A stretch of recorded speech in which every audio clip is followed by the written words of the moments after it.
Assalamualaikum warahmatullahi wabarakatuh. Bertemu kembali di mata pelajaran Pendidikan Agama Islam kelas 6.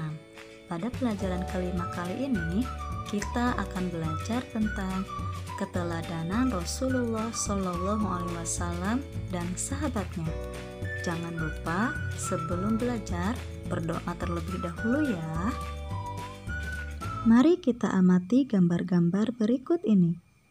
Gambar yang pertama, ada dua orang anak sedang mendengarkan nasihat orang tua, dan gambar yang kedua, seorang anak sedang berpamitan sebelum pergi sekolah.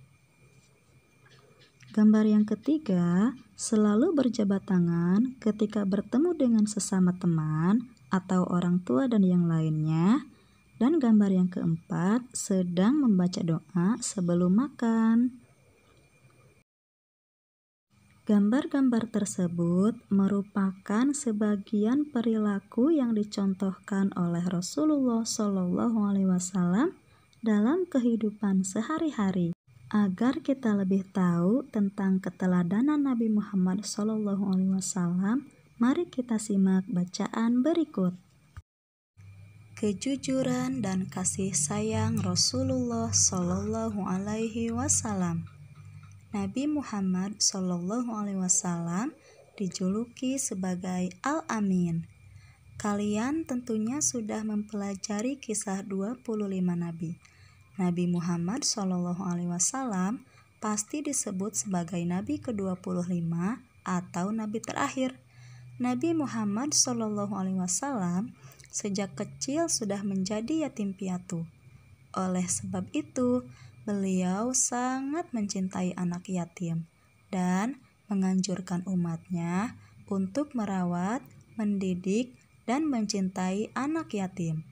Di samping itu, Nabi Muhammad Shallallahu Alaihi Wasallam terkenal sangat jujur.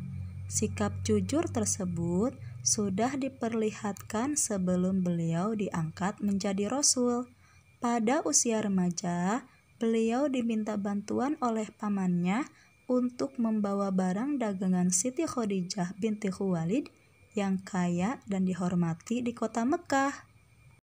Pada usia 35 tahun, Nabi Muhammad SAW bersama dengan orang-orang Quraisy diminta untuk memperbaiki Ka'bah. Ketika pembangunan sudah sampai ke bagian Hajar Aswad, bangsa Quraisy berselisih tentang siapa yang mendapat kehormatan untuk meletakkan Hajar Aswad ke tempatnya semula. Pada akhirnya, mereka sepakat menunjuk Nabi Muhammad SAW sebagai orang yang tepat untuk melakukan hal tersebut. Rasulullah pun kemudian menyarankan suatu jalan keluar yang sebelumnya tidak terfikirkan oleh mereka. Beliau mengambil selembar selendang, kemudian Hajar Aswad itu diletakkan di tengah-tengah selendang tersebut. Beliau lalu meminta seluruh pemuka kabilah yang berselisih untuk memegang ujung-ujung selendang itu. Mereka kemudian mengangkat Hajar Aswad itu bersama-sama. Setelah mendekati tempatnya, Rasulullah Shallallahu Alaihi Wasallam lah yang kemudian meletakkan Hajar Aswad tersebut. Ini merupakan jalan keluar yang terbaik. Seluruh kabilah setuju dan meridhoi jalan keluar ini. Mereka pun tidak jadi saling menumpahkan darah. Sejak saat itu, beliau dikenal di antara kaumnya dengan sifat-sifat yang terpuji. Para sahabat dan pengikutnya sangat menghormati dan mencintai beliau, sehingga beliau diberi gelar Al-Amin, artinya orang yang dapat dipercaya. Mari kita teladani sifat jujur Nabi Muhammad SAW dalam kehidupan sehari-hari. Misalnya, jika orang tua kita meminta bantuan untuk membeli sabun mandi di warung, ada sisa uang pembelian, uang itu harus dikembalikan kepada orang tua. Percayalah, anak yang jujur pasti disayangi teman-teman, guru, dan orang tua. Selain memiliki sifat jujur dalam berdagang dan bergaul, Rasulullah Shallallahu Alaihi Wasallam pun sayang terhadap keluarga dan orang-orang di sekitarnya. Pada zaman Zahiliyah, penduduk Mekah tidak menghargai anak perempuan. Namun, Nabi Muhammad Shallallahu Alaihi Wasallam justru menggendong putrinya, Fatimah, yang masih balita sambil tawaf mengelilingi Ka'bah. Begitu pula setelah Fatimah dewasa dan dikaruniai anak, Rasulullah Shallallahu Alaihi Wasallam menyayangi cucunya yang bernama Hasan dan Husain, sebagaimana dikisahkan dalam hadis beliau yang artinya sebagai berikut. Nabi Muhammad SAW mencium cucunya Hasan bin Ali radhiyallahu anhu, sedangkan di dekat beliau ada Aqra bin Habis. Aqra berkata, "Aku mempunyai 10 anak, tetapi aku tidak pernah mencium seorang pun di antara mereka." Mendengar hal itu, Rasulullah SAW memandang Aqra lalu bersabda, "Barang siapa tidak mau berbelas kasih, maka ia tidak akan mendapatkan belas kasih." Hadis riwayat Al-Bukhari dan Muslim. Selain hadis di atas, hadis Rasulullah SAW mengajarkan pula untuk hormat kepada orang tua, seperti dalam hadis yang artinya sebagai berikut. Aku, Ibnu Mas'ud, pernah bertanya kepada Nabi SAW, amal apakah yang paling disukai oleh Allah Subhanahu wa Ta'ala? Nabi SAW bersabda, mengerjakan sholat tepat pada waktunya. Aku bertanya lagi, kemudian apa? Nabi SAW menjawab, berbaktilah kepada kedua orang tua. Aku kembali bertanya, lalu apa lagi? Nabi SAW menjawab, jihad fi sabilillah. Hadis riwayat Bukhari dan Muslim. Rasulullah SAW tidak pernah menyakiti hati orang lain. Hal itu dapat dibuktikan dalam hadis beliau yang artinya, barang siapa yang beriman kepada Allah Subhanahu wa Ta'ala dan hari akhir, maka hendaklah ia berkata yang baik atau diam. Hadis riwayat Bukhari dan Muslim. Kepedulian Rasulullah SAW bukan hanya pada ibadah seperti sholat, tetapi beliau pun peduli terhadap lingkungan hidup. Hal itu tercermin pada perilaku beliau antara lain sebagai berikut.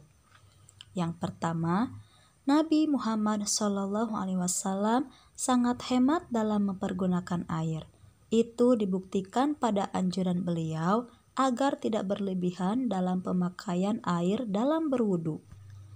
Kedua, Nabi Muhammad SAW mengajarkan agar tidak melakukan kerusakan di muka bumi ini.